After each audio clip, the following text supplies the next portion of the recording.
ଏବେ ମସଲା କଷା ଚାଲିଛି। ତାପରେ ଆମେ ଟିକେ ଅମୃତଭଣ୍ଡାକୁ ଦେବା।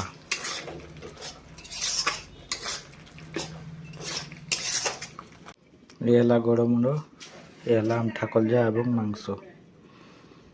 मसला तो रेडी हो फाइनाली मसला रेडी हो जाइए। एबे टिके आम अमृतभंडा पकईदबा। एपटे आमर अमृतभंडा और मांस पड़ जाइए। आउ 5 मिनट रेडी हो।